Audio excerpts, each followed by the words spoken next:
Spending Measure K funds is the subject of several agenda items on the Yuba County Supervisors Tuesday meeting. One puts a spending policy into the county staff policy manual. 3 items address spending. One includes devoting 20% of one-time and ongoing revenue to 9 fire districts in Yuba County, and it covers what the money can be used for.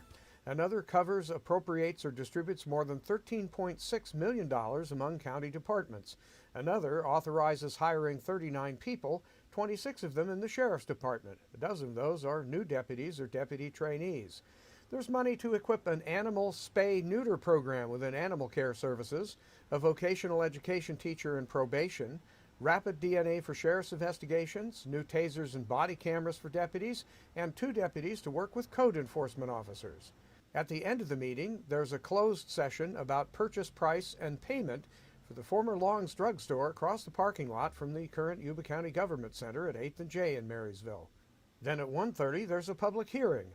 Supervisor District Boundaries. It's about adopting new district boundaries using a map picked by supervisors at their last meeting to balance out the population within the district so it's roughly equal. You'll see both meetings live here on Yuba-Sutter.live, presented by Plumas Lake Self-Storage. I'm Ted Langdell.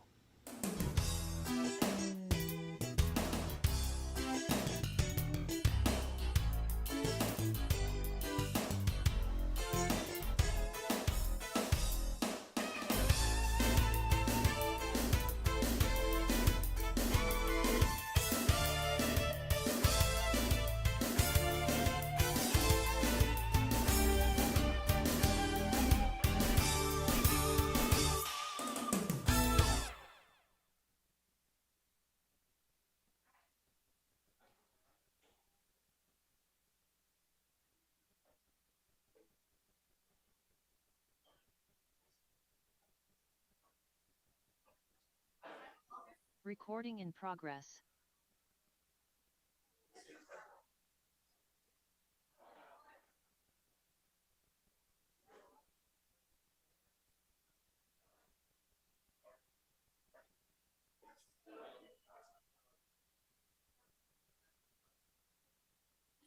Are we ready? Mary? Okay. Good morning. Welcome to the Yuba County Board of Supervisors on Tuesday, December 14th, 2021 at 9 a.m. As a courtesy to others, please turn off cell phones or other electronic devices which may disrupt the meeting. If attending via Zoom, please have your microphones muted at all times when you're not speaking. All items on the agenda other than correspondence and board and staff member reports are considered items for which the board may take action. The public will be given an opportunity to comment on action items on the agenda when the item is heard, and comments shall be limited to 3 minutes per individual or group. So we'll start with the Pledge of Allegiance this morning. Supervisor Vasquez, will you lead us in that, please? I pledge allegiance to the flag of the United States of America and to the republic for which it stands, one nation, under God, indivisible, with liberty and justice for all. Thank you. Next is roll call, please. Supervisor Vasquez? Here. Supervisor Blazer? Here. Supervisor Fuhr? Yes. Supervisor Bradford? Yes. Supervisor Fletcher? Here. Thank you. Okay, next is the consent agenda. All matters listed under consent are considered to be routine and can be enacted in one motion. Is there any public comment on the consent agenda? Move to approve. Okay, I see none. I have a motion from Supervisor Vasquez, a second from Supervisor Fletcher. Roll call vote, please. Supervisor Vasquez? Yes. Supervisor Blazer? Yes. Supervisor Fuhr? With the exception of 617, to which I'm a no, yes to the rest. Supervisor Bradford? Yes. Supervisor Fletcher? Yes. Motion passes. Thank you. Great, thank you. Next up will be special presentations, and we're going to take these in a little bit different order than is on the agenda. So we're going to move 626, the food bank, to the end of special presentations, and we're going to go ahead and start with item 610, 2021, present proclamation to Grace Small, honoring 30 years of service. So Grace, if you join me up at the podium. How'd you fit it all on one page?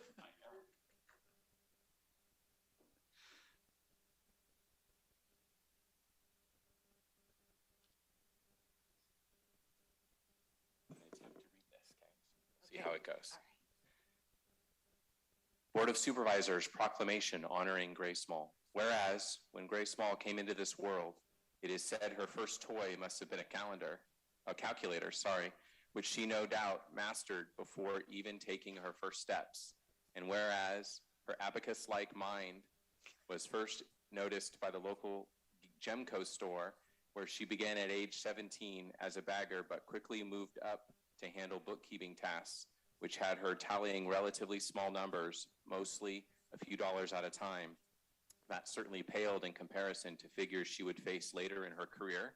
And whereas, after a stint at an orthodontist office as a bookkeeper and receptionist, Grace was hired as an account clerk 3 with Yuba County Health and Human Services in late 1991, where she quickly learned about government department finances and gained a clear understanding of the inner workings of small county operations, at one point reaching Administrative Analyst 1 status. And whereas, during her time at Health and Human Services, Grace's work overlapped with a go-getter named Robert Bendorf, who eventually moved on to become county administrator and wasted little time in bringing Grace into his office in March of 2001 to work as an Administrative Analyst 1, where she quickly settled into her new role, advising the county administrator and the county department heads in a constant hunt to track down solutions to budget challenges and finding innovative ways to update policies that hindered county capacity to serve the community. And whereas, without even being asked, Grace took on the uncredited role of government center counselor, offering sage words of advice to anyone who would plop down into the extra chair in her cubicle. And whereas in 2015, Grace was promoted to deputy county administrator, where she addressed larger issues facing the county and developed broader reaching solutions to improve operations. And whereas during her 3 decades with Yuba County, Grace was particularly proud of her work in sheltering and logistics following the 1997 flood, as well as organizing the Cascade Fire Local Assistance Center in 2017. But her greatest inspirations throughout her career were her husband Mike, sons Michael and Travis, and in the past few years, Travis's wife Sarah and granddaughters Avery and Remy, who love their Gigi.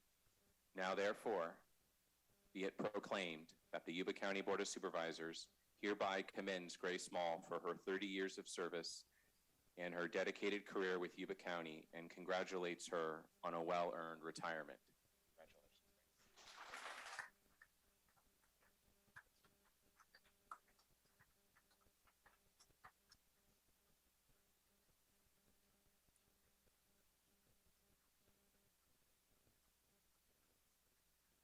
Okay, I'm going to try to speak and be very brief without being too emotional.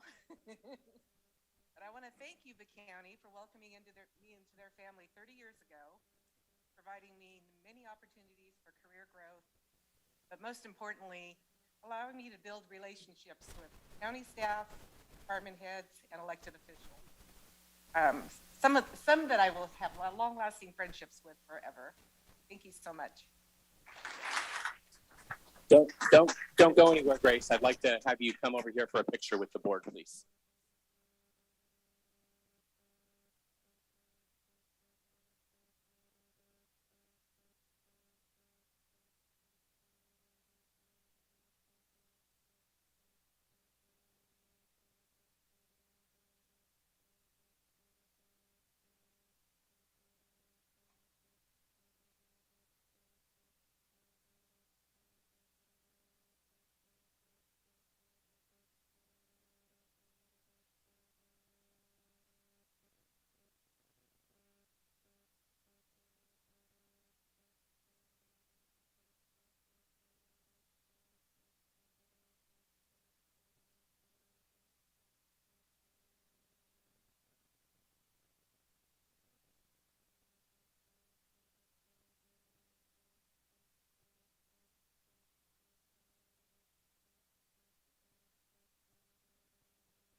So I know we don't usually take public comments on special presentations, but if there are any, I'd welcome them at this time, if anyone wishes to give any well wishes to Grace.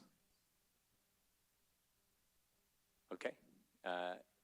any, particularly for Mr. Bendorf, if he'd like to say anything.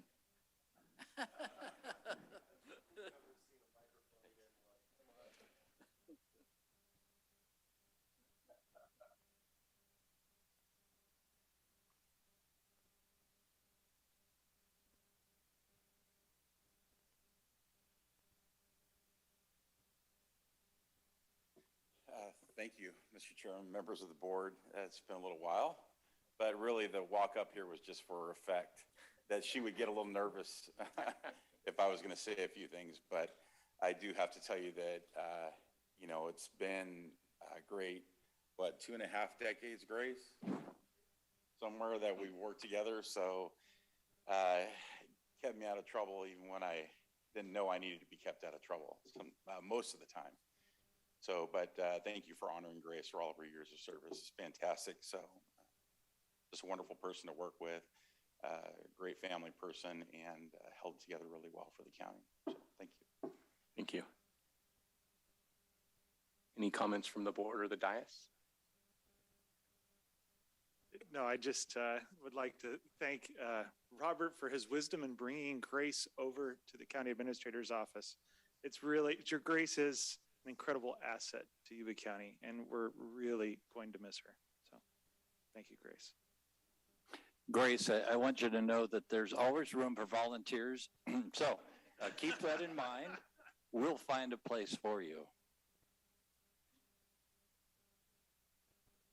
Grace, congratulations on your retirement, and it's certainly been great working with you the last 5 years, and appreciate all you've done for Yuba County.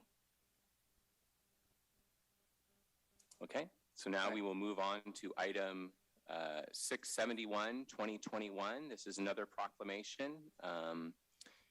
This one will be virtual.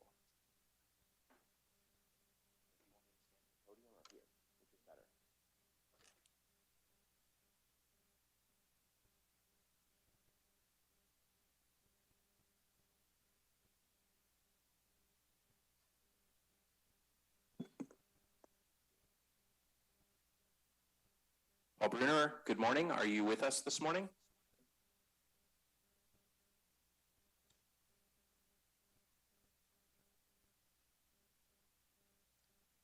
Okay, looks like, do you see him, Mary?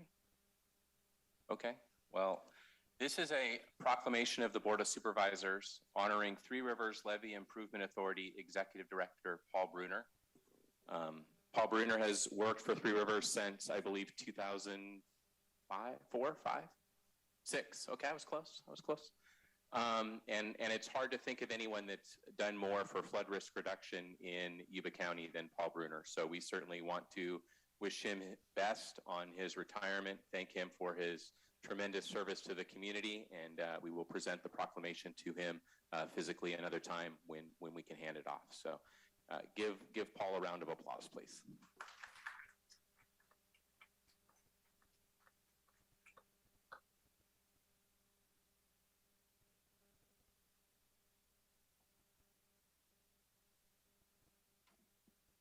Okay, and next up, we will move back to the previous special presentation, item 626, 2021, receive update on Yuba-Sutter food bank projects.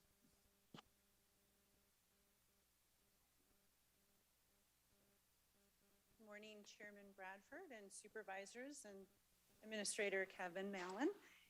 Thank you for this great opportunity to present to you this morning.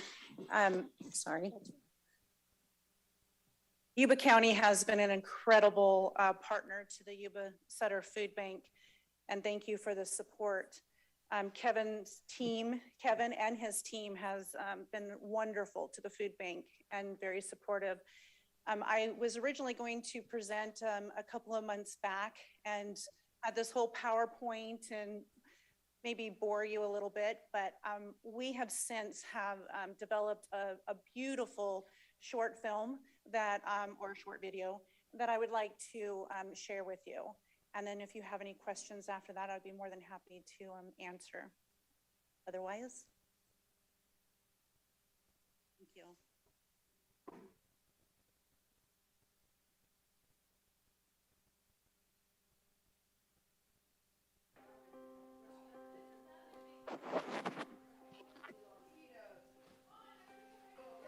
We used to go and pick it up, but now they deliver the food to us on Friday mornings, and then we spend the 2 hours setting up and getting it ready to distribute. This event is a food giveaway, and it happens every single Friday. So with COVID going on, I learned about a lot of more elderly seniors that weren't able to safely get outside. And I heard about this program where people deliver the food to their doors, and I thought that that would be a really nice help. I know a lot of people really rely on it now, and they're really thankful for all that help that we can get to their door. I'm a deputy sheriff. I've been here for approximately 17 years, and one of the many roles that I do here is I do all of our outreach for the homeless community in Sutter County. I think if you look back historically for hundreds, if not thousands of years, people gather around food to both make a connection, but also to facilitate conversation, if you will. And I think having that resource at our disposal is huge when you're trying to build a rapport with someone that you don't already have a relationship with. For people in need or that desire something, and to be able to provide that service or that resource to them is beyond scope. There are certain products that I try to get on a regular basis, or certain types of packaging, and they know that in advance, so they'll set stuff aside for me or save stuff because they know that, I have certain needs. Different groups have different needs, and so for them to have that done in advance is huge. It's a great time saver for me, but it's also wonderful to have that kind of behind the scenes assistance, knowing that we're all working towards a common goal together. I think the Yuba-Sutter Food Bank as an asset is tremendous. I think a lot of people either don't know about it or don't understand how important it is. Our mission here at the Yuba-Sutter Food Bank is to lead the fight against food insecurity through community partnerships.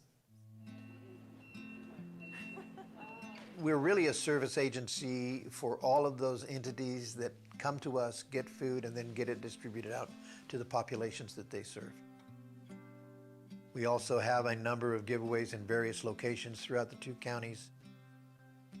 We provide a service for the grocery stores in terms of taking this food away and reducing the amount of food waste in the community, because we can get that repurposed and recycled. So there's really a misconception about expiration dates. Food is still safe to eat beyond the best use date. Volunteers are the lifeblood of our organization. We do rely on volunteers tremendously. We get food from the government, we get food from the grocery stores, we get food from local agriculture community. We also have people sometimes who just come by and drop food. We also have a senior homebound program for Yuba County and Sutter County. It seems like everything is just skyrocketing and getting high. Cost of living is more expensive. So there are a lot of times during the month that I believe I may run out. But I eat my food sparingly. Oh, why, hello. You guys made it early. I knew you were coming. Yeah, good morning. Why, good morning. Could you just sit in here on the table for me? How's your day going? Great. Oh, you always bring me these much delicious meals. I'm doing fine. Got you some snacks. They bring me water, which is very important to have every day. And they bring me hot meals, the hot meals that I don't have to prepare myself, and most of them are very delicious. Every once in a while, fruits, and they may throw in some delicious desserts. I'm very dependent on it at this point. With my injuries, it's really difficult to get up and down these stairs to purchase meals and bring them back. So they are a blessing for me. Thank you. There's so many people that thank me and bless me and everything, and it really, makes it feel worthwhile at the end to know that there's a lot of people that benefit from this. In addition to this, we cook and serve anywhere from 100 to 130 meals on a Wednesday night for those people that are homeless or low income or disabled or whatever. Without the food bank, there's no way we could financially do it.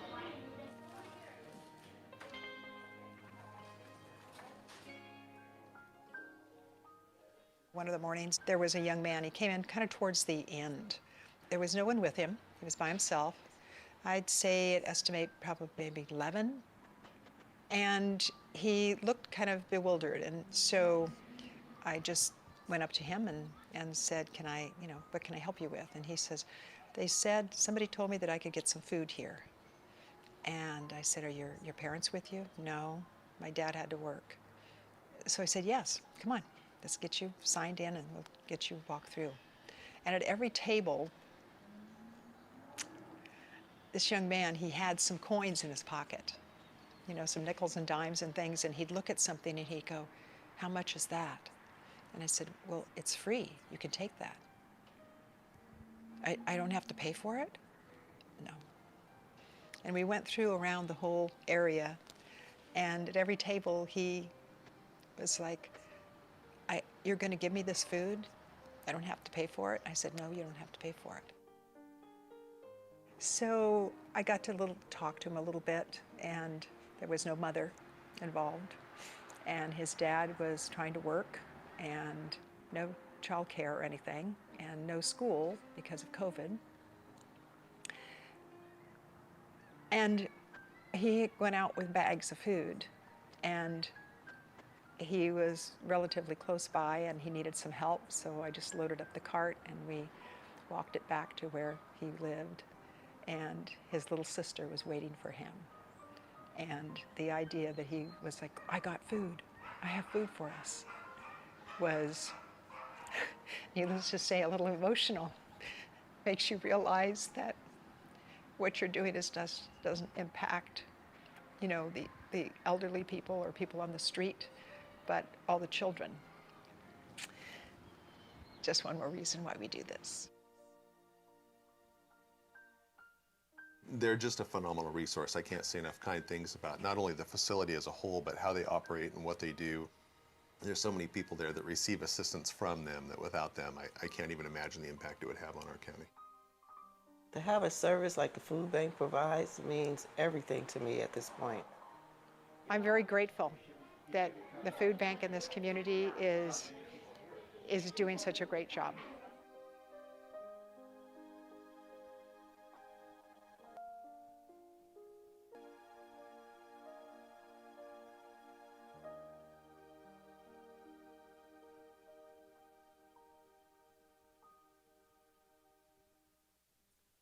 Thank you, gentlemen, for sitting through that, and I appreciate your time, and if there was any questions, I'd be more than happy to answer them.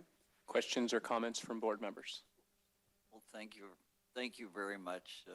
Doing a wonderful job, affecting so many people. That was very touching.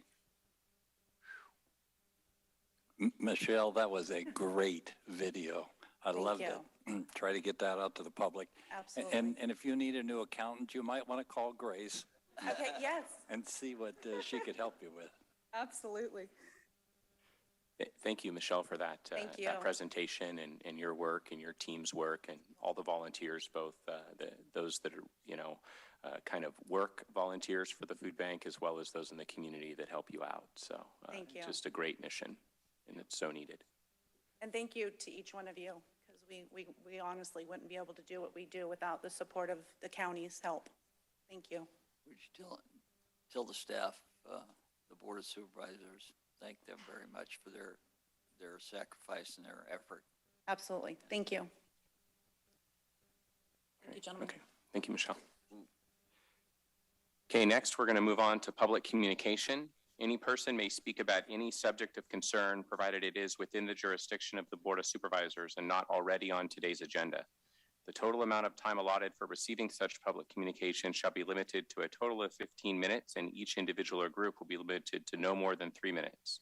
Prior to this time, those in the room, speakers are requested to fill out a request to speak card and submit it to the clerk of the Board of Supervisors. If you are participating via Zoom and wish to comment, please use the raise hand function, or *9 if you are participating on a phone. And please note, no board action can be taken on comments made under this heading. So is there anyone in the room that would like to speak on an item that is not on today's agenda? Through the chair, we have a gentleman, Sean Kink. If you'd please come up to the podium and speak into the microphone so that those on Zoom can hear you. I've ever done anything like this, but I'm really appalled by what has come to light for me. I've been a Yuba County citizen for over 20 years. I started off in Wheatland, moved to downtown Marysville, and now live off of Feather River Boulevard. Recently, I've had another run-in with Recology. My first run-in with Recology was Elm Street when they held up the sale of my house because they claimed I owed money to them. And that's when it first came to light. And so I went down to the county offices. My tax dollars, you guys were working on it for a week with a couple people to figure out what it was. Well, Recology put in the wrong parcel number, which basically held me up. But the most appalling thing is that you throw it on the taxes and let our people, our government, do the work for Recology, who makes over $1 billion a year in Yuba-Sutter. Even more since they're diversified in Northern California. But it's come to light to me with Feather River. I didn't have garbage service there. I have my own garbage service since I have rentals that takes care of my garbage there. But they started billing me, I want to say like January. I get lots of bills from them that I do pay, and that I didn't have garbage service, so I wasn't even thinking about it. But once it started getting up high, I called them, no answer. Called them, no answer. For months, I called them, no answer. Finally, I got through to them, and they told me, well, it's mandatory that you have it. He says, well, you're charging me, you're up to $300, and I don't even have garbage cans. You haven't even provided a service for me. And because they've got it locked up with you guys so well, just fell on deaf ears. The bills just kept coming. They did, however, drop off garbage cans 2 weeks later that I didn't need. And so henceforth, here I'm going to pay my taxes. They won't let me pay just my taxes. I have to pay the garbage bill too. And it's horrifying to me because I think about seniors out there that are barely getting by, and you're putting their houses at risk by doing this. Within 3 years, if they can't catch up to that, somebody can come in and take their property from them. Now, I don't think that the government should be collecting for a garbage service that essentially makes $1 billion a year. And that's kind of where I'm at. Okay. Thank you. Do we have your contact information? You have my contact information, yes. Okay. Can we have staff work with him, particularly regarding the time that there were no cans there? I know service is mandatory, but if there wasn't a service, maybe there's something we can do about that. If I may, through the chair. So I reached out. But there's another thing I want to add too. I'm sorry, I just thought about it. So the 3 minutes is over. Okay. So I do apologize for that. They charged me more than they should have been charged too. Okay. They got penalties on that, and if you go through due process of law, you're not allowed to charge penalties. We will have staff work with you over the specific concerns related to billing from Recology and see if anything can be done. I know Supervisor Fuhrer has some comments as well. I reached out to Recology on your behalf yesterday, and I spoke to a couple of people over there. And so there's a melody or a harmony, I believe, that's going to be calling you and try and go through the process and see what they can do. Well, I've got a couple letters here. They canceled my service again, as they did before, that they charged me for it. Should have been for the year 188, but on my tax statement, it shows up as 350 something. Yeah. So hopefully she'll be reaching out to you. I spoke with her yesterday. Thank you, Supervisor Fuhrer. Anyone else in the room, Mary? Do we have anyone on Zoom with their hand raised? Okay. Seeing no additional public comment at this time, we will move on to county departments. We will start with item 629, 2021. Probation, approved juvenile justice realignment block grant pursuant to section 1991A of the Welfare and Institutions Code, created pursuant to section 1995 of the Welfare and Institutions Code. Morning. morning, Chairman of the Board, board members. My name is James Morales, and I'm a program manager for the Yuba County Probation Department. I'm here to discuss juvenile justice realignment. In 2020, Senate Bill 823 drastically changed the juvenile justice landscape. The bill ordered the closing of the state youth prison system, known as DJJ, which will occur in June 2023. All youth previously eligible for commitment to DJJ will now be housed and served at the local county level. Funds were made available to each county based on its population, and SB 823 directed there be a subcommittee of the Juvenile Justice Coordinating Council to develop a plan to serve this population. The subcommittee members included representatives from the courts, behavioral health, health and human services, probation department, district attorney's office, as well as former juvenile justice involved youth.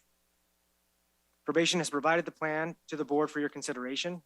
And next, Superintendent of Institutions, Matt Riccardi, will speak more about the juvenile facilities response to the plan. Thank you, James. Morning, Mr. Chairman, members of the board. Matt Riccardi with Probation. In January of this year, the Tri-County Partnership, which consists of Yuba-Sutter and Colusa County, got together and established a work group to start building a program to serve needs of long-term youth in our custody. Through this work group, we formed a multidisciplinary team that meets on a regular basis to discuss youth needs and lay out a roadmap for their success. This team includes members from county departments, education, behavioral health, and community partners. We also developed a process flow for youth to gradually step down to less restrictive environments based on their performance. For example, a long-term youth may start in our maximum security secure housing unit, which is also known as the SHU, transition to juvenile hall, and ultimately return to the community through our Camp Singer program. We'll be utilizing infrastructure grant funds to convert the SHU from a harsh environment into a more trauma-informed space where youth can thrive and we can address their criminogenic needs. We've been working with our partners to build out career technical education, also known as CTE pathways, in the areas of construction, welding, arts, and cooking. Other programs that we're bolstering in the facility and through our department include employment training, adult education, behavioral health, and substance abuse treatment. Our future vision for the Tri-County campus includes an on-site CTE building, which may provide services to young adults in our community up to age 25. An on-site youth center, which will be a one-stop shop for youth to receive prevention, intervention, treatment, and support services. And pro-social activities for local youth. There's also some discussions about potential transitional housing for youth exiting our custody as well on the campus. We appreciate the board's time and request your support of the Juvenile Justice Realignment Plan, and we'd be happy to answer any questions you may have. Any questions from the board? Through the chair. So, Matt, is there any possibility that you may be able to add fire safety to that list of potential occupations in the future?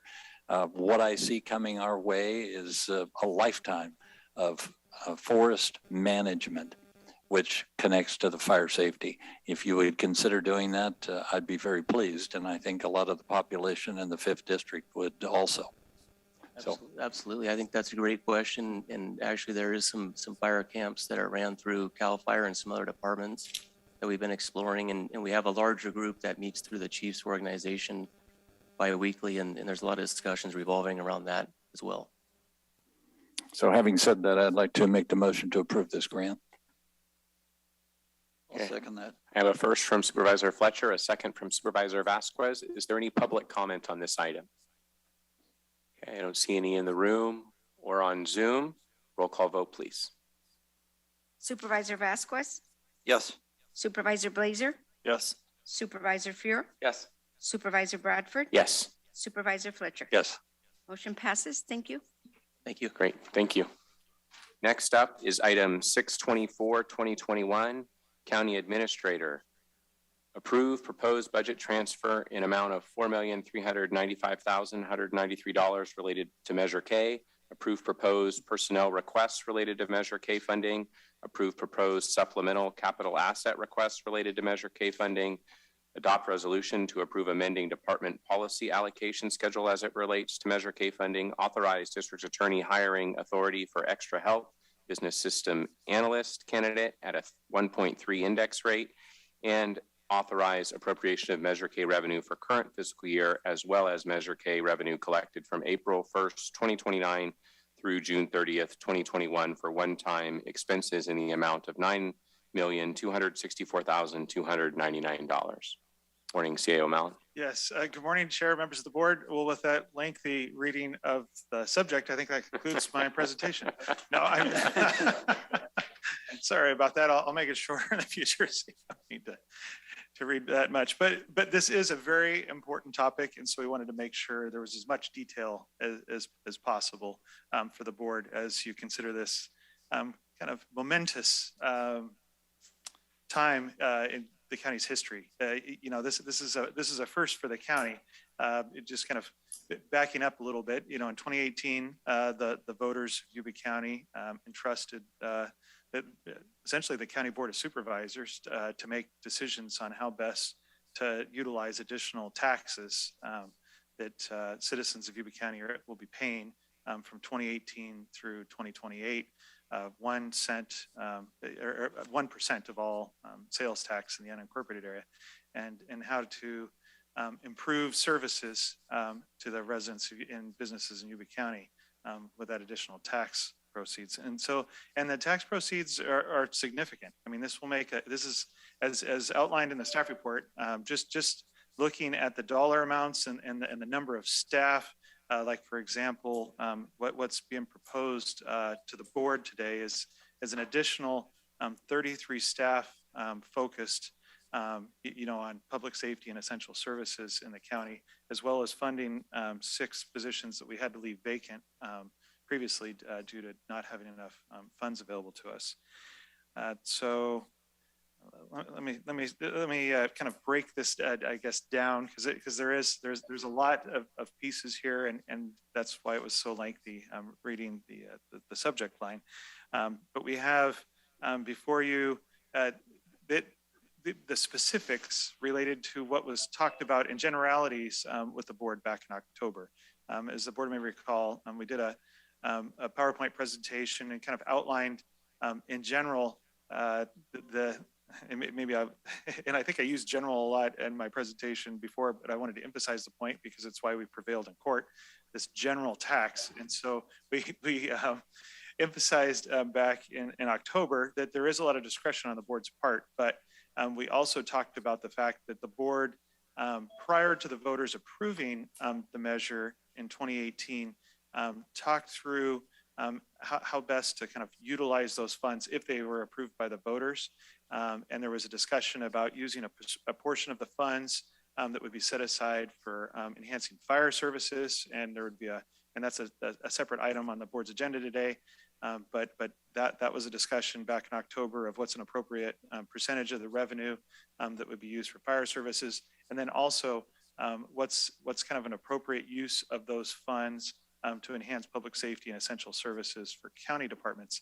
And there was a discussion about specifically three departments within the county, the Sheriff's Department, the District Attorney's Office, and Probation, that there was kind of a specific emphasis for those 3 departments and what was an appropriate percentage of the funds that were going to be available within the county. And so we kind of talked in generalities back in October, but we also let the board know that we would come back at a later date with the specifics. And so that's really the item before you today, is taking that conversation in general and putting it into specifics. And so down to the dollar amount. And so for specifics for the action items that are before the board today, it's approving budget transfers that were outlined in that staff report.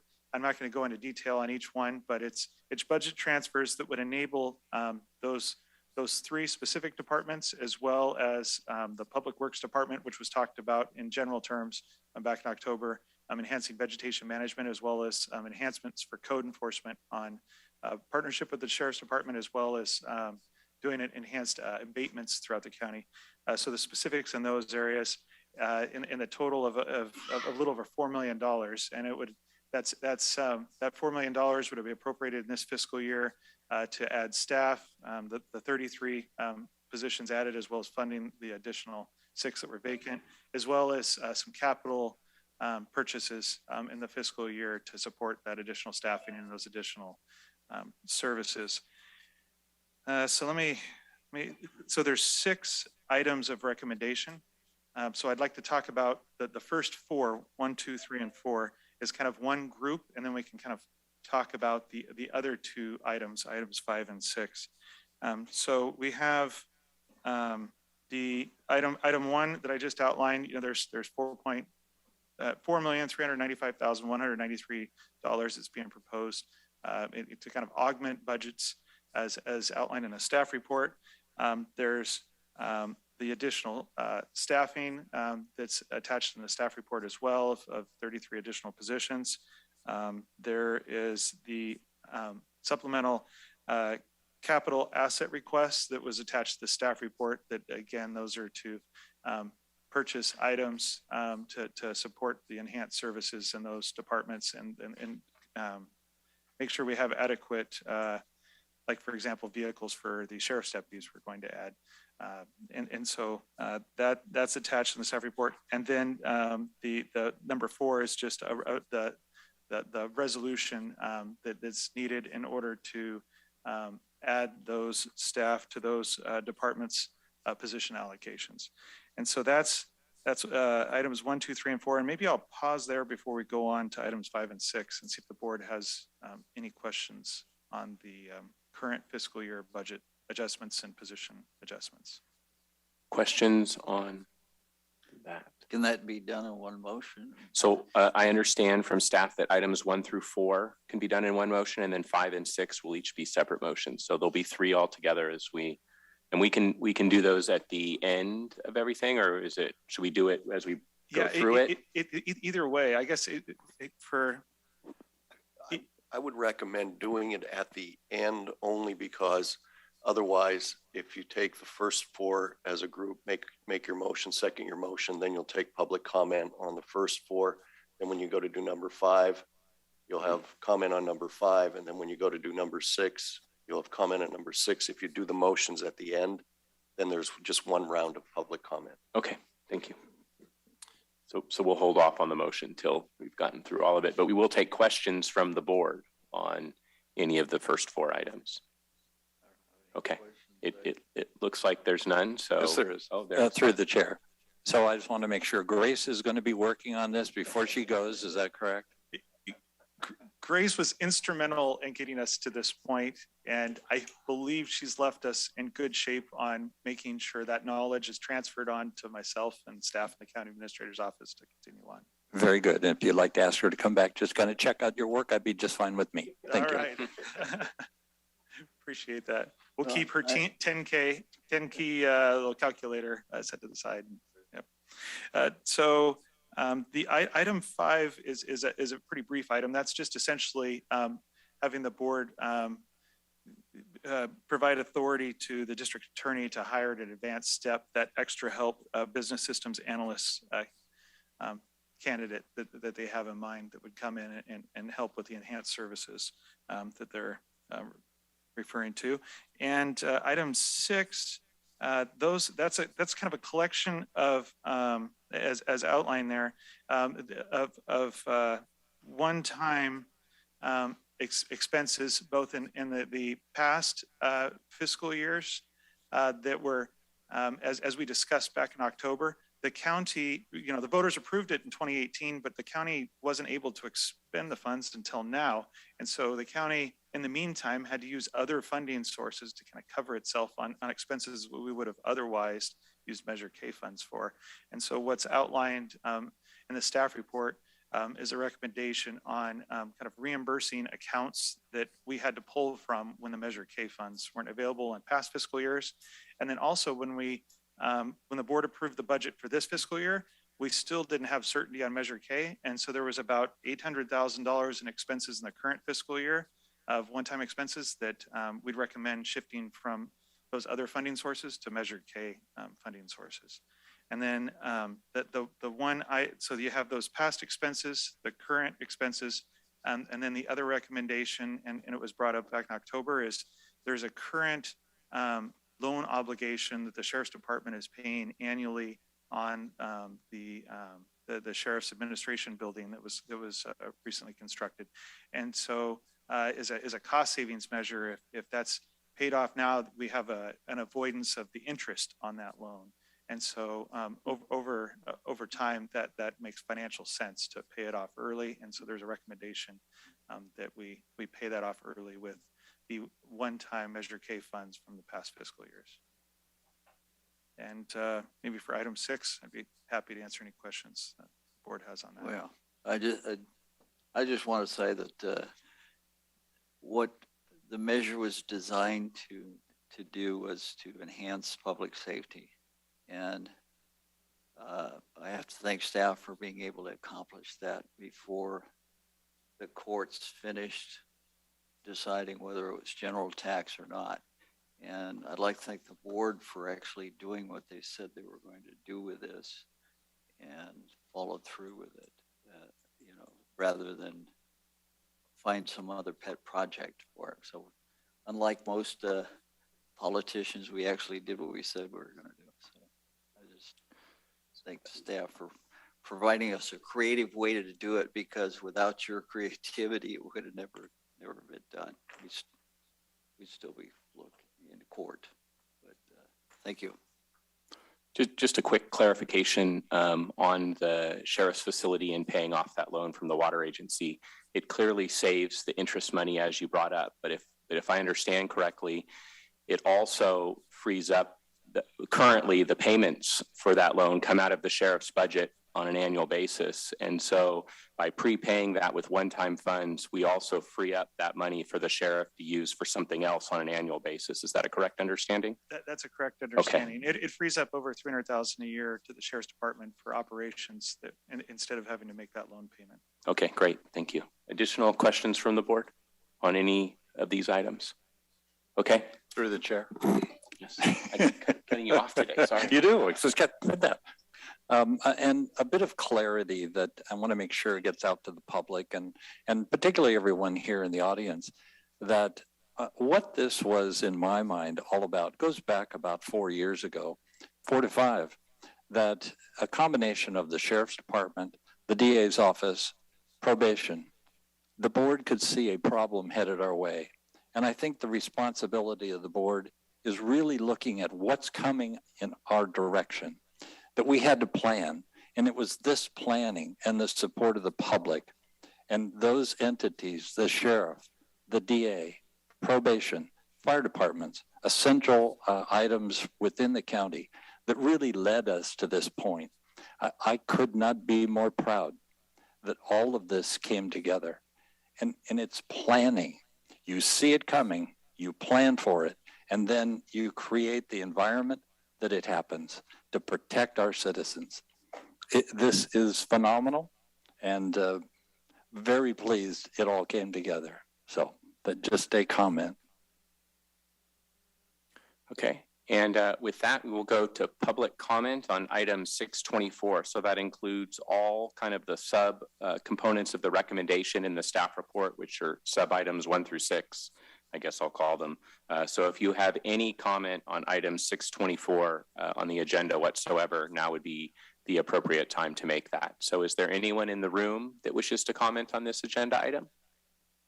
Okay. Is there anyone on Zoom that wishes to comment on this agenda item? Okay. Seeing none, I will entertain a motion if it's the board's prerogative for recommendations 1 through 4. So moved. Second. Okay, I have a first and a second. Roll call vote, please. Supervisor Vasquez, Yes. Supervisor Blazer, Yes. Supervisor Fuhr, Yes. Supervisor Bradford, Yes. Supervisor Fletcher. Yes. Motion passes. Thank you. Great, thank you. Now I will entertain a motion on recommendation number 5. Motion to approve. Second. Okay, I have a first and a second. Roll call vote, please. Supervisor Vasquez, Yes. Supervisor Blazer, Yes. Supervisor Fuhr, Yes. Supervisor Bradford, Yes. Supervisor Fletcher. Yes. Motion passes. Thank you. Okay, and one more, a motion please on recommendation number 6. So moved. Second. Okay, I have a first and a second. Roll call vote, please. Supervisor Vasquez, Yes. Supervisor Blazer, Yes. Supervisor Fuhr, Yes. Supervisor Bradford, Yes. Supervisor Fletcher. Yes. Motion passes. Thank you. Awesome. Thank you. All right, thank you, Chair and members of the board. And I just want to emphasize, I know the board alluded to it with Grace Small there, but this was a team effort. I mean, there is a lot of staff hours from multiple departments that have worked together to put together the package that's before the board today. So thank you. Thank you very much Great. for that. Well, looks like we've got two more items for you, Kevin, I think. So Yes. next is 6/22/2021, adopt resolution adding and enacting B14 Measure K transactions and use tax expenditure policy to the Yuba County Administrative Policy and Procedures Manual. Yes. Good morning, Kevin Mallon, County Administrator. This item is essentially memorializing what has been discussed with the board back in October, and then again, kind of memorializing essentially what the board just took action on previously, and it also memorializes a percentage in here, and it gets back to a commitment with between the county and the 9 fire districts that serve the unincorporated county, we're committing to carving out a portion for fire services. I understand. I see County Council cringing. This is still a general tax, and there's still discretion on the part of the board. But this is a policy. But again, we're going as far as we can to make sure it's clear that fire services is an important part of the essential services provided to the county. And so there's a section there that discusses the fire services as well as the essential services provided by the county, public safety and essential services provided by the county. And with that, I'd be happy to answer any questions the board has about the policy. Questions from the board on this item? Okay. Any public comment on item 6/22, either in the room or on Zoom? Okay. Seeing none, I will entertain a motion. Motion to approve. Second. Okay, I have a first from Supervisor Fletcher, a second from Supervisor Vasquez. Roll call vote, please. Supervisor Vasquez, Yes. Supervisor Blazer, Yes. Supervisor Fuhr, Yes. Supervisor Bradford, Yes. Supervisor Fletcher. Yes. Motion passes. Thank you. Great, thank you. Now item 6/23/2021, adopt resolution authorizing county administrator to execute Measure K transaction and use tax funding agreement with Camptonville, Dobbins, Oregon House, District 10, Hallwood, Foothill, Linda, Loma Rica, Browns Valley, Olive First Public Utility, Plumas, Brophy, and Smartsville fire districts. Yes, good morning, board. Kevin Mallon, County Administrator again. So this item is essentially, now that the board has taken action on the policy about the 20/80 split between county and the 9 the 9 districts that serve the unincorporated area, this item would then authorize myself to enter into agreements with each of those 9 districts to distribute those funds that are being set aside for enhanced fire services. And just so that there's a kind of an idea of dollar amount, the one-time amount, the amount that was collected from 2019 through June 30 of 2021, it's about $2.9 million that would be set aside, for the fire districts. It would be split 9 ways. And then for this current fiscal year, that 20% would represent about $1.2 million that again would be split by those 9 districts. And the 9 districts recently, they've met over the last couple of months, kind of working out how best to split that amount 9 ways. And they submitted something within the last week to me that of their final agreement between the 9 districts on how best to split those funds. And so that would be an attachment to this draft or this agreement that's attached to the resolution. So with that, I'd be happy to answer any questions the board has. Any questions from the board on this item? One question. How many years are left on K? So it's a 10-year measure. So November of 2028, it would expire. So with the fire districts you're coming up with, is this going to be a formula that is set for the rest of the years? So the letter that was provided to us was their formula for the one-time funds that have been collected to date, as well as a formula for the current fiscal year. And then it's their obligation, as outlined in the agreement. If they want to change the formula, they need to submit a new letter to us illustrating how they want to change the way it's divvied up between the 9 districts. Thanks. Any additional questions? Comment through the chair. Just that I'm, again, very pleased that the fire departments have worked out a schedule that makes sense for them. I think that it better placed in their hands to make that decision rather than directly from the board. They know their communities, they know their issues, and I think that is the best way to do it. So congratulations to them on how they put this together. Having said that, I'll make a motion to approve. Okay, I have a first. Is there a second? Second. Okay, I have a first from Supervisor Fletcher, a second from Supervisor Blazer, and public comment on this item. Is there any public comment in the room or on Zoom? Okay, seeing none, roll call vote, please. Supervisor Vasquez? Yes. Supervisor Blazer? Yes. Supervisor Fuhr? Yes. Supervisor Bradford? Yes. Supervisor Fletcher? Yes. Motion passes. Thank you. Great, thank you. I see that we have Paul Bruner on. Do we want to take a few minutes and present him his proclamation? Okay.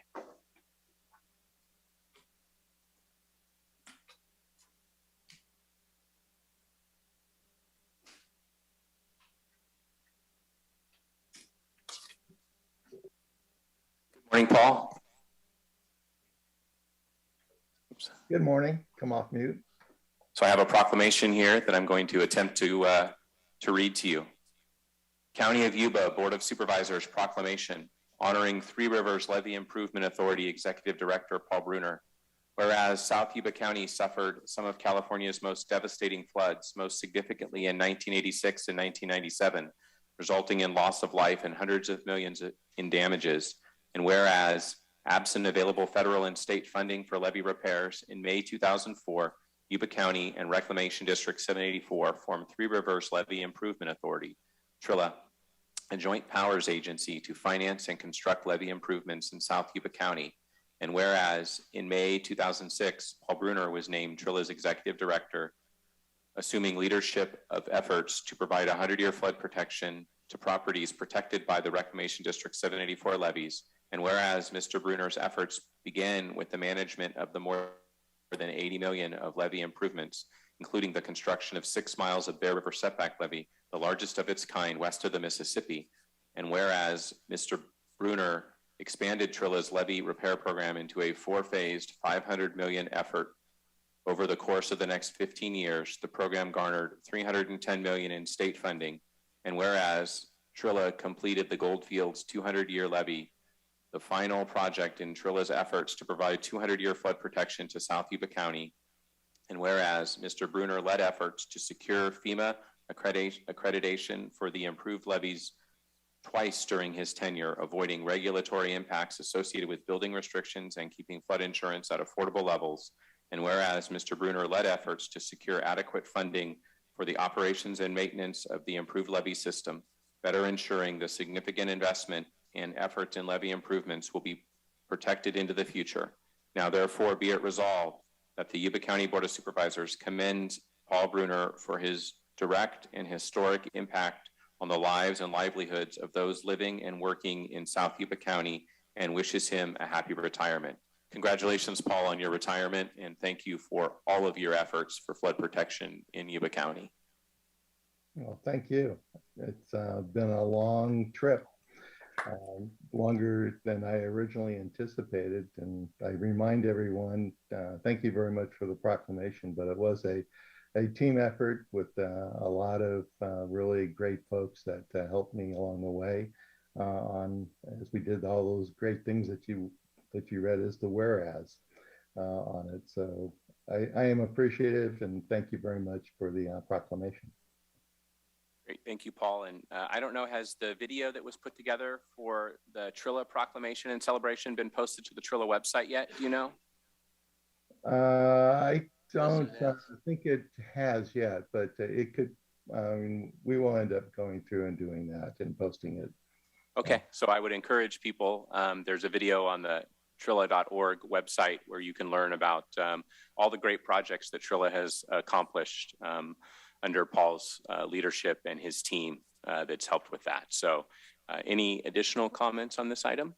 Well, I posted it on my website, and the proclamation doesn't begin to touch what it took to put together a half a billion dollars worth of levee systems and complete it to 200-year level. And you're depriving the public of knowing what actually you did. There's ways that you brought money in that people thought would never come to us, and it's absolutely amazing that a county with 80,000 people came up with all the help that we got for that protection that we have now with the 200-year levee. So I'm waiting for the book, Paul. Yeah, we've talked about that many times about that. So I'll think about the book and I'll get back to you. But my sense is probably not. But I'll think about it. But I probably will have time in my retirement to. Well, the proclamation makes it sound easy. but anybody who ever went out on one of those projects, there was a lot of things, but easy wasn't one of them. Yeah, well, thank you. Before I I would like to at least recognize at least a couple people from the county that at least make mention of them before I go. I know when I first came on, Kent McLean was the CAO working. He was the very first executive director for Three Rivers. It was a dual-hatted job at the time with Yuba County. And at that point, after 1 year, they went, Trilla then transformed into me being hired as the executive director for the agency. And then Robert Bendorf was also hired approximately at the same time as the CAO. And so they were both instrumental in working with the program and with me as we went forward. From YWA, Kurt Akins provided support from the agency over the years for us in that area too. So those were folks that were involved, and even Kevin Mallon, who's now will be the executive director for Three Rivers, was involved in the very beginning. So I think there's good hands that will be handed off to for Three Rivers as we go forward. And again, I appreciate everyone's effort. One last person from within the agency, and at the time from the Board of Supervisors. I need to mention Mary Jane Griego, who was the supervisor in Three Rivers chair for many years. Really provided great leadership for the program and allowed the program to go forward on the time. So thanks for letting me make those comments, and I'll say thank you. Great. Thank you, Thank Paul. you, Paul. Okay, Mary, we'll move on to ordinances and public hearings. Would you like to read the intro for me, please?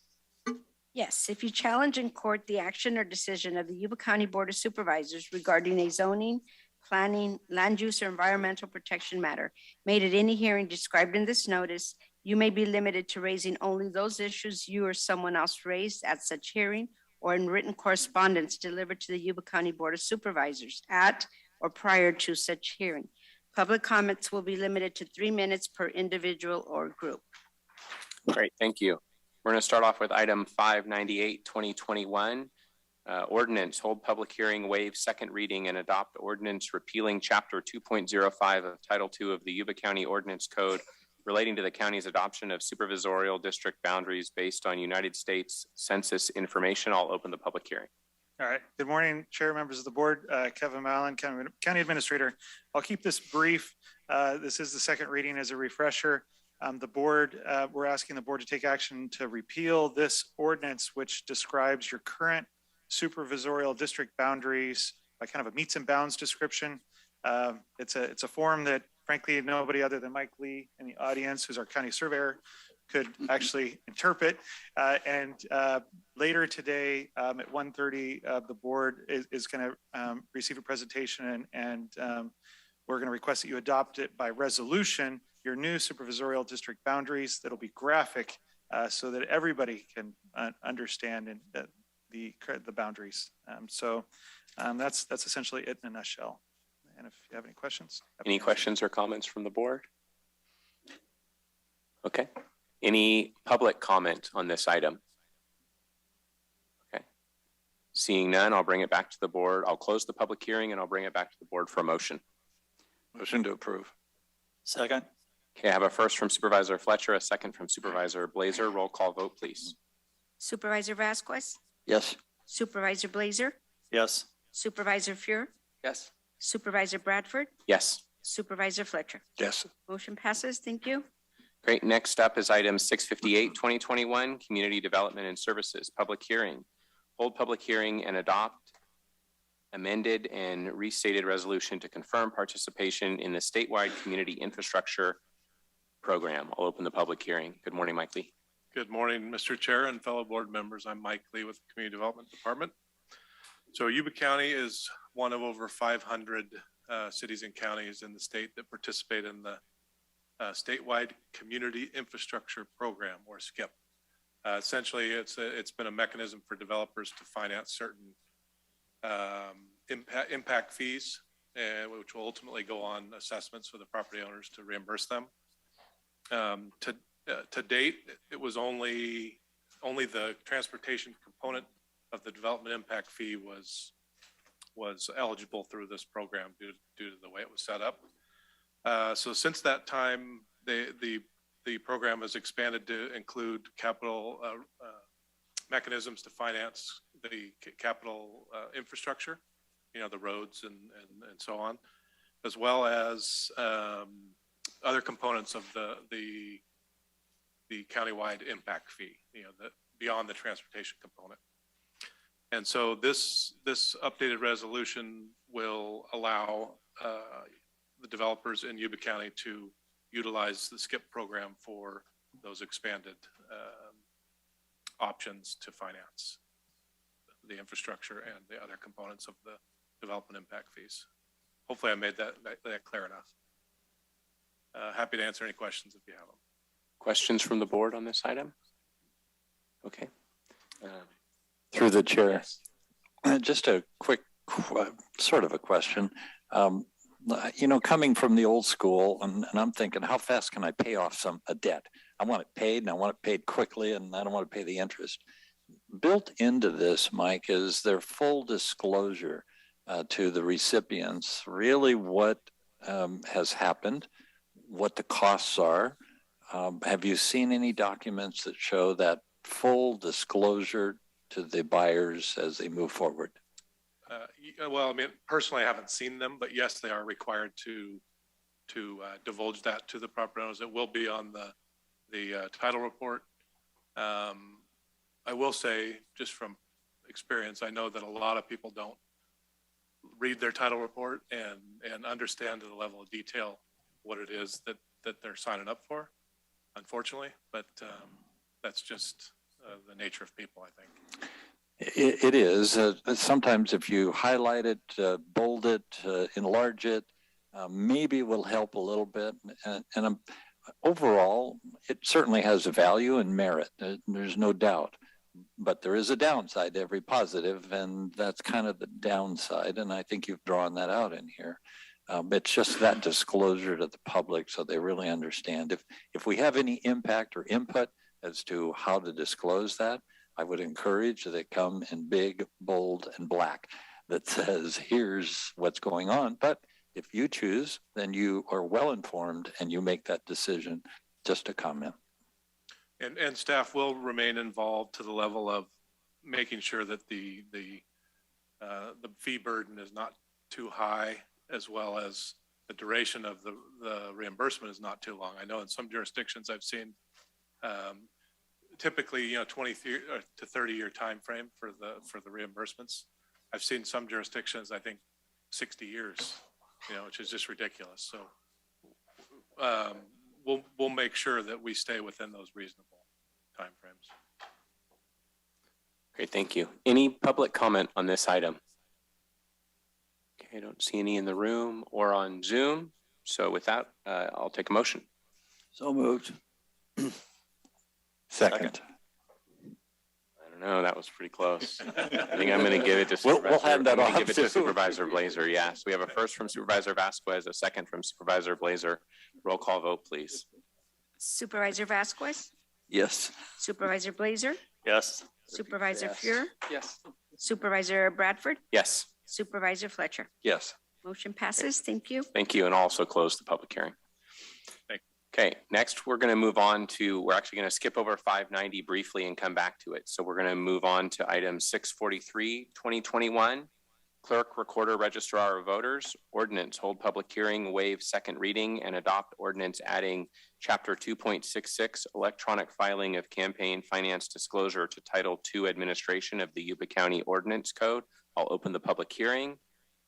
And we have someone from the clerk's office or Registrar of Voters to speak on this. I think great. Okay. I know we did, this is the second reading, so we did consider this at our previous board meeting. So are there any questions from board members? No. Okay. Any comments from the public on this item? Okay. Seeing none, I will close the public hearing and entertain a motion. Okay.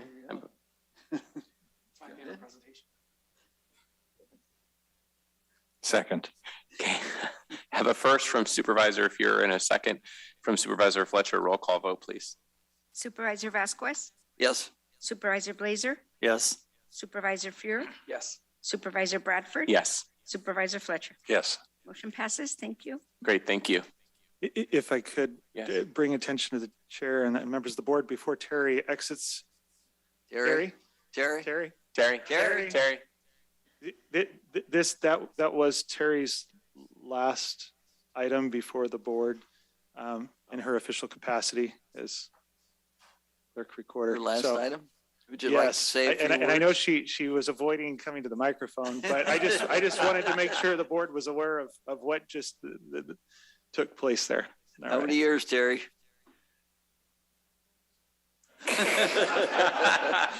You thought you escaped.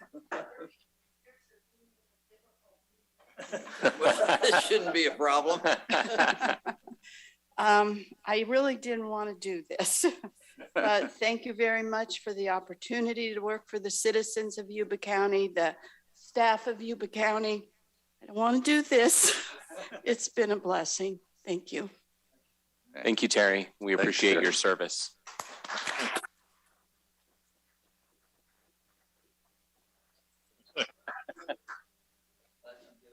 Yeah, that was good. That was good.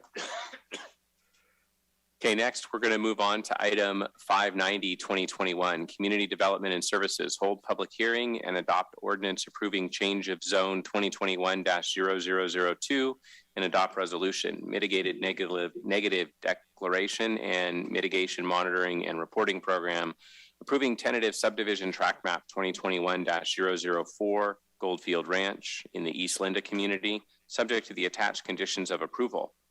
50-50 graduate programs being implemented. Oh.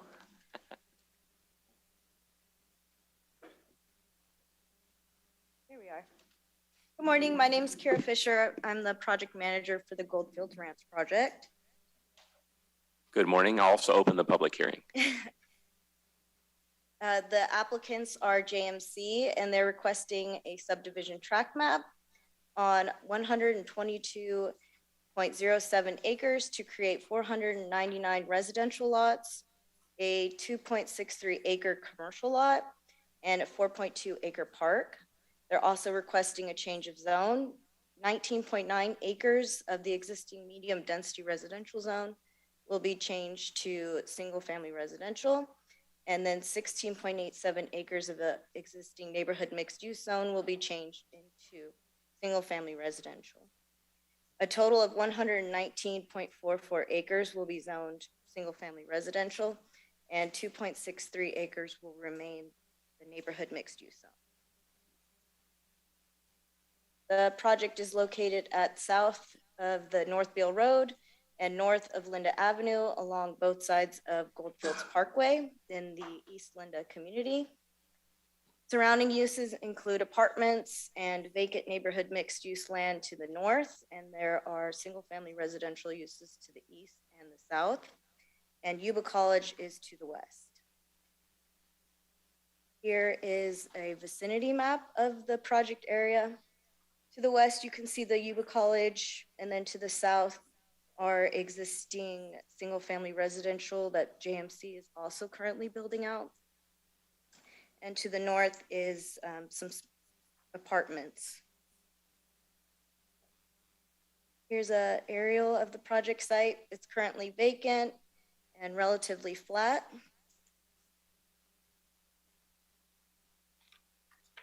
Here is the subdivision map. You can see to the north center, there's the remaining neighborhood mixed use portion. And to the center west will be the park. There's also a 10 acres of a drainage canal and open space. Here's the existing zoning layout. To the top west is the neighborhood mixed use zone, and the remaining portion of that lot is medium density residential, and the smaller lot to the bottom west is single family residential. So almost the majority of the project site will be zoned to single family residential, with the exclusion of the 2 acre portion that will be neighborhood mixed use. The 2030 general plan designates the land use as Valley neighborhood, and the current zoning is single family residential, medium density, and neighborhood mixed use. Upon the change of zone, the zoning will be single family and neighborhood mixed use. This is consistent with the character of the general plan and the zoning designation. There will be 5.3 units per acre, and single family residential allows 3 to 8 units per acre. Access is proposed on North Beale Road, Linda Avenue, and Goldfields Parkway. This project site in particular has been identified for development in the manner in which it's being proposed through county long-range planning documents since at least the 1990s East Linda specific plan. And it's been designated as a site of infill opportunity, which would support both the Yuba College and the Beale Air Force Base. And it's consistent with all the development standards and findings contained in our development code. It will be required to connect to Linda County Water District for their water and sewer services. It will need to be annexed into the Linda County Water District prior to final map, and that will be done with LAFCO. And Linda County Water is also requiring the installation of a sewer and water line within the existing right-of-way of Goldfields Parkway, Linda Avenue, and a portion of North Beale Road. And the Linda Fire Protection District will provide fire protection services. Staff prepared a mitigated negative declaration and a mitigation monitoring plan pursuant to CEQA. We added mitigation measures for light spillage, and then we consulted with FracMed, and they added mitigation measures for fugitive dust control, best available mitigation measures, and a grading plan. We consulted with the UAIC for cultural resources for inadvertent discovery of cultural remains and cultural material. And for hydrology and water quality, we're requiring a national pollution discharge permit and a drainage plan. For transportation, a VMT study was prepared, which added mitigation measures for fair share for long-term improvements and other traffic conditions. And for tribal cultural resources, we added inadvertent discoveries in case tribal cultural resources are discovered. We routed the project for the required 20-day review period. Under AB 52, UAIC was satisfied. We added some language for the Linda County water, sewer, and water line. There was a comment letter submitted by Caltrans regarding the vehicle miles traveled study. This requested clarification for the thresholds used in the forecasting and modeling analysis. The report was prepared by Katie Anderson, and they submitted a response letter stating that they meet SACOG standards and the Yuba County fee program will allocate funds. We routed the project for staff comments and conditions, and no conditions were made, or comments, I mean. And then we routed the project for public comment, and no public comments have been made. At the October 20th meeting, it was before the Planning Commission, and unfortunately, they were unable to make a recommendation. And there was a tied 2-2 vote. Unfortunately, we had to go back to the Planning Commission on November 17th to make a formal recommendation to the board, and they voted 4-0 to recommend the board hear the project on their own accord. So with that in mind, staff is recommending the board adopt the ordinance and approving the change of zone and adopt the resolution, the mitigated negative declaration, and mitigation monitoring and reporting program for the subdivision map. Thank you. Thank you. Okay, any board questions about this item?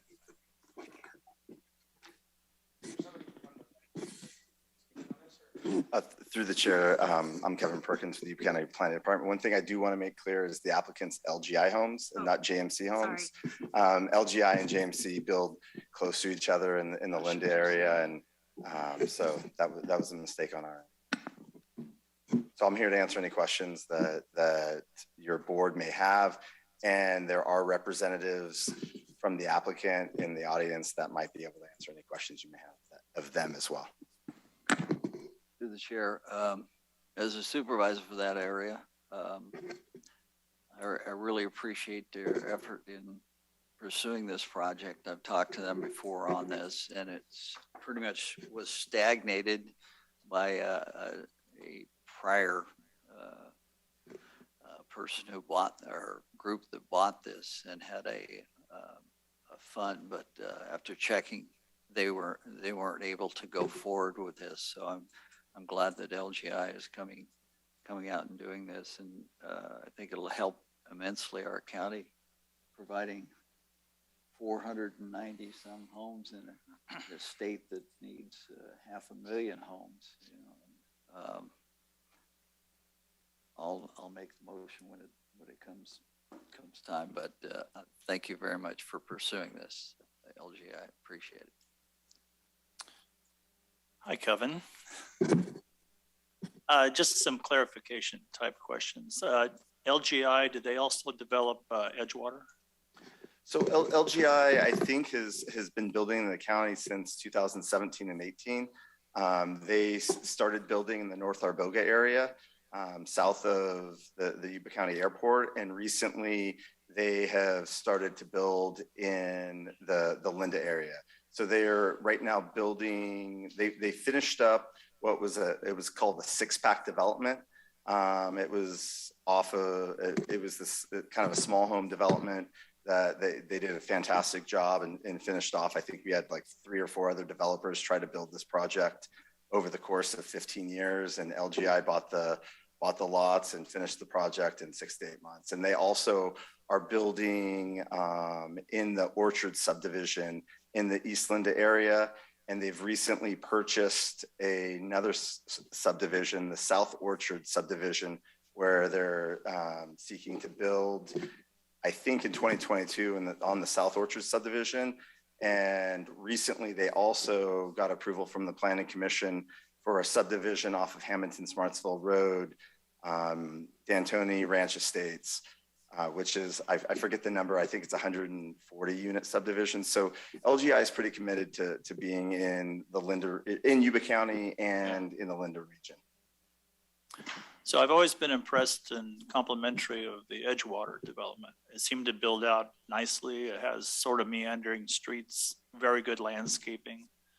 So that might bring me to the question of maybe some kind of comparison of the Goldfields project to Edgewater on what we may or may not expect? Is it going to be similar? But there's various levels of landscaping probably when they develop these properties. The streets are more perpendicular on Goldfields rather than than meandering. So is it fair to compare this development with what we see at Edgewater? Yeah, I'll go ahead and answer this. This might be a question that a representative from LGI could answer a little bit better than I, but the standards for landscaping are requirements for roadway landscaping and the consistency through subdivisions. It should be similar because those are all based off of county standards.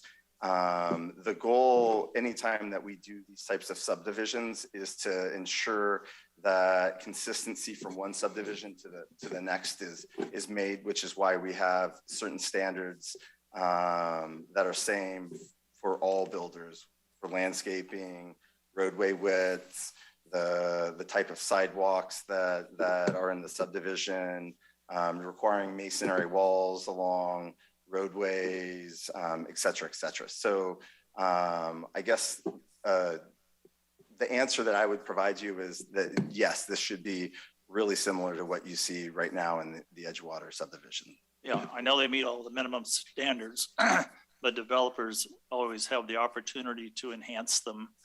And it all depends on the market and money and everything else. So I'm just curious if there's going to be much of a comparison between the two. And also a question on density and green spaces. Density is apparently going to be 5.3, I believe. I don't know. Edgewater might be 4. So typically, so a lot of Edgewater was developed with the East Linda specific plan.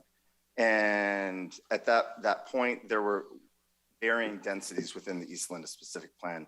For the most part, it ranged between 3 and 8 units an acre, which is what our single family residential zoning designation density is right now, is 3 to 8 units per acre. And this project being a little over 5 units per acre is really similar to what you see in Plumas Lake, Edgewater, et cetera, being built out right now. It's about like 6,000 to 8,000 square foot lots, which is what this project is proposing.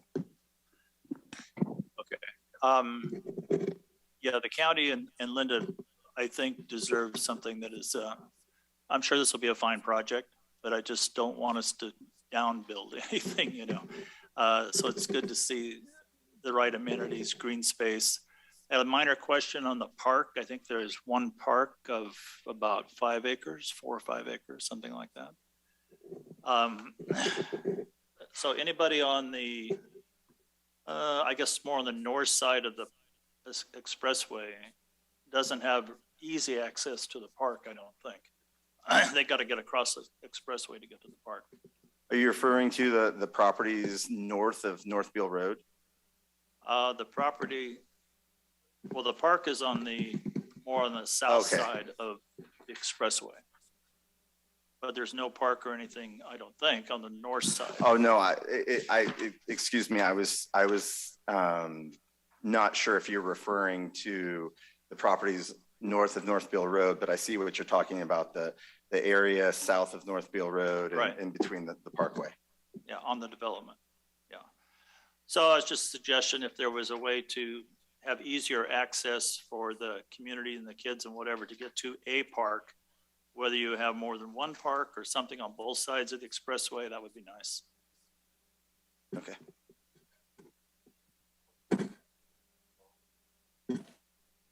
Right. So if the only park they got to get 4 lanes of expressway.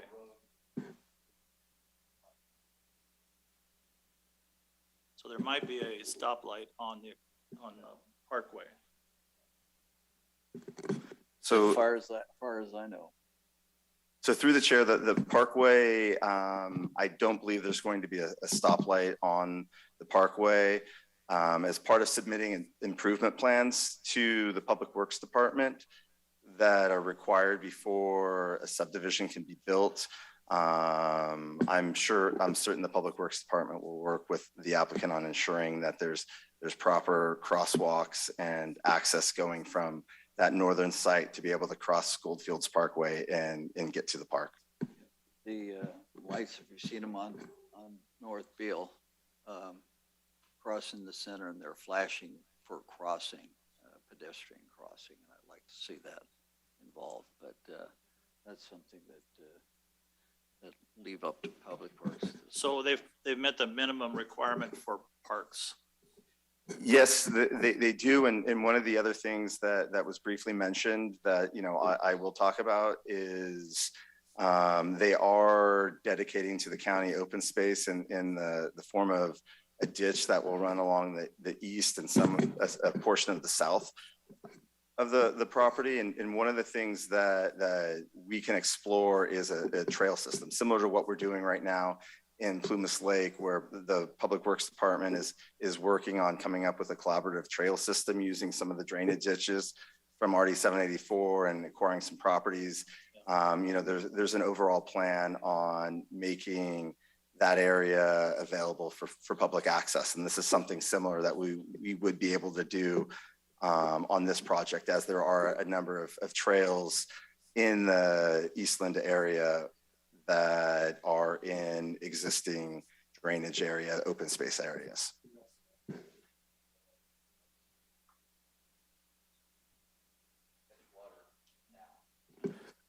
Yeah, through the chair, that's what, in time we're hoping to do is work through the details to try to come up with a more extensive trail network within the Edgewater Eastland area. Yeah, of course, the hiking trails are vastly more popular now than they used to be, and hooking them all together and offering a little better quality of life for people in this area would be great. So if there's anything we can do on a little more green space, a little more parks, I'd like to see it. Through the chair, I have Evan with LGI Homes that may be able to answer some of your questions about the similarity and what type of product they're planning on putting into this area compared to what they already are building out in the subdivision to the south, which is the Orchard subdivision. I'm Evan Light, Director of Acquisitions with LGI Homes. So to add to Kevin's comments, we're viewing this essentially as an extension of Edgewater and what we've been doing in Edgewater over the last 2 years and are going to continue to do over the next 2 years. So similar landscape finishes, wall finishes along Goldfield Parkway, very similar product to what we've been building, as well as it was important for us because the one thing that we feel has sort of been missing from the southern portion off of Earl Road that we've been working on is a large park space. And so it's important for us to get a multi-acre park in there, be able to have some nice amenities for the community, for everyone to enjoy. Thank you. Supervisor Fury. Okay, anything else from the board? Okay, at this time we'll take public comment on item 590. Any public comment either in the room or on Zoom? Okay, seeing none, I will close the public hearing and return it to the board for Supervisor Vasquez to make a first. I'll make that motion, adopt the ordinance approving the change of zone 2021-02 and adopt the resolution. Okay, and do we have a second?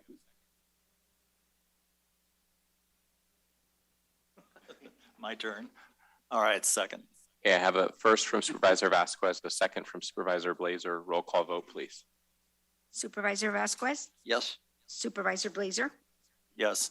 Supervisor Fuhr? Yes. Supervisor Bradford? Yes. Supervisor Fletcher? Just a quick comment. I always look at these and think, in 1850, we invited everyone from the world to join us. And oh, by the way, there are 40,000 pages of regulations before you come here that you can do anything, but my vote is yes. Thank you. Motion passes. Okay, thank you. Next up is correspondence, and that is listed on the agenda. And then we will move to board and staff member report. Supervisor Vasquez. Actually, we've done everything I needed to do today, so I'll wipe that. Supervisor Blazer. Yeah, it was really great to see that presentation of the food bank. And it just brings to light the number of year-round operations like that. And then when you get into the holidays, then you see all the service clubs and all the food deliveries. It's just amazing. And then throughout the year, there's these fundraisers that service clubs put on, and we may see 800 to 1,000 people show up for those. So the community support is really nice, very impressive. Supervisor Fear. Had a couple of great parades recently. Again, community involvement, as you said, was fantastic. Our own departments participated, and so that was nice. And thank you all for coming to our All of First Parade. Where else can they allow you to throw candy at kids? Supervisor Fletcher. It's fun.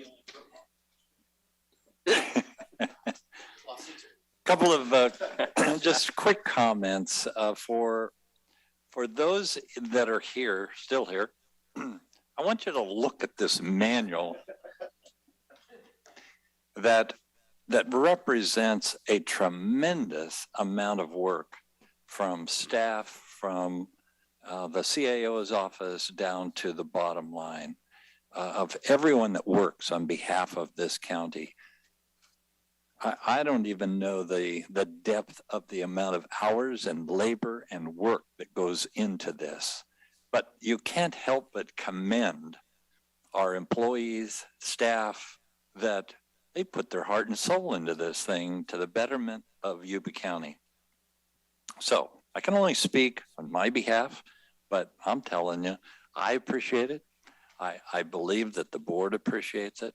A lot of work, hard work, that makes this county a better place to live. So thank you all that work on these items, that build a very comprehensive, reasonable program for everyone in Yuba County, from the CAO's office to legal even an attorney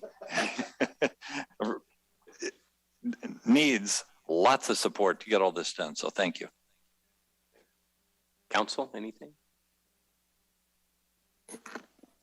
I would just like to say, since this is the last meeting before Christmas, Merry Christmas to everyone who's listening out there, here and up here at the board. Merry Christmas. Thank you. CAO Mallon? Well, that's a tough one to follow, Mike. Because I'm going to feel like the Scrooge here, because I feel like I have an obligation to inform the board of, and we're going to send out an email to all staff, but the governor and the state that we live in have moved in a direction that, I'm sure the board's been watching the news, and I saw it in other states over the weekend, and I thought, oh geez, it's coming to Yuba County and the rest of the state here pretty soon. And it happened yesterday, where the state California Department of Public Health issued out requirements that for the state, effective tomorrow through January 15th, and then they'll reevaluate, that it's mandatory facial coverings in all indoor spaces. So that's,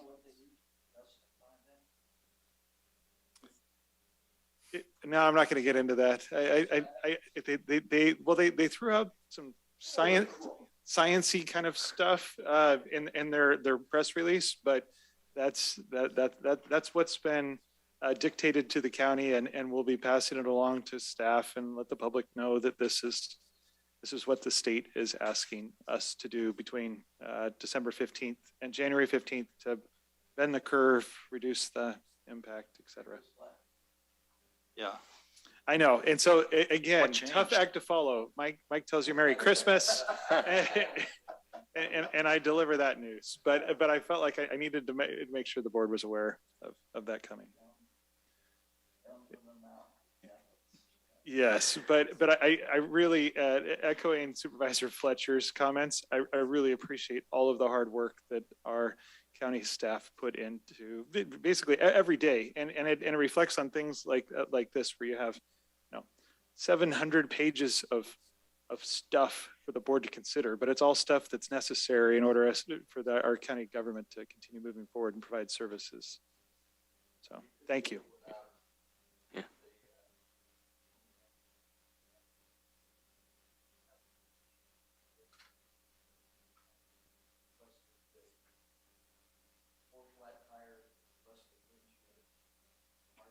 Moved, and before I could get from the county building back down there, it was gone. So they're the hidden people that do everything. So easy to follow Kevin, hard to follow Mike and Randy. So I'll just echo Mike and Randy's comments, and that'll end it for today for board and staff member reports. Next, we'll be going into closed session after a 10-minute break, and then we will recess until 1:30, at which time we will have a public hearing related to adopting updated supervisorial district map.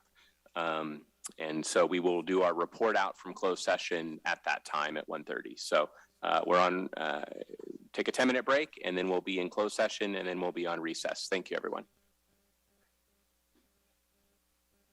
1:30, there's a public hearing. Supervisor district boundaries. It's about adopting new district boundaries using a map picked by supervisors at their last meeting to balance out the population within the district so it's roughly equal. You'll see both meetings live here on Yuba-Sutter.live, presented by Plumas Lake Self-Storage. I'm Ted Langdell. Randy, before you leave the room, Randy. Sutter County Supervisors have a 2:30 p.m. closed session, the details of which were not posted with the agenda, will join the scheduled 3 p.m. open session as it begins. On the agenda, impact fees and finding that there remains a reasonable relationship between current needs for general government, animal control, criminal justice, library, sheriff, fire protection, and health social services impact fees, and the purposes for which they were originally charged. That finding will allow collecting and spending the fees to continue. Major examples of how fees are used include replacement fire engine and turning the former Gray Avenue Kmart store into the Health and Human Services building. Trucks and highways are major items on the agenda. There's action about Highway 99 and Oswald Road. That's where a lot of neighborhood big rig traffic and some serious collisions have happened on the 99 expressway. Supervisors are poised to commit $1.5 million towards improvement at the intersection. Caltrans will pay near $7.6 million if a traffic signal is installed, or more than $10.6 million if a roundabout is selected. No choice of intersection improvement has been made yet. Construction could begin in the 2024-2025 fiscal year. Right now, Highway 99 traffic flows uninterrupted while stop signs halt east-west traffic on Oswald. It's fun in the fog. Meantime, the county painted a mock-up of a potential 99 and Oswald roundabout in the former Kmart parking lot at 950 Gray Avenue. They had truckers drive through it while the fire department shot drone footage from above, and county, Caltrans, and project design consultants observed. All the trucks, noise, and traffic near 99 and Oswald has Sutter County looking at future truck parking. It's about to start planning for that with help from a $100,000 reimbursement grant. Some areas that could be checked out are near 99 and Eager Road north of Yuba City, where there's already an interchange, Two-Door Road near the 99-113 interchange, land on Highway 20 between Township Road and Acacia Avenue in Sutter, and industrial land west of Sutter. You'll see the Sutter County Supervisors meeting live 3 p.m.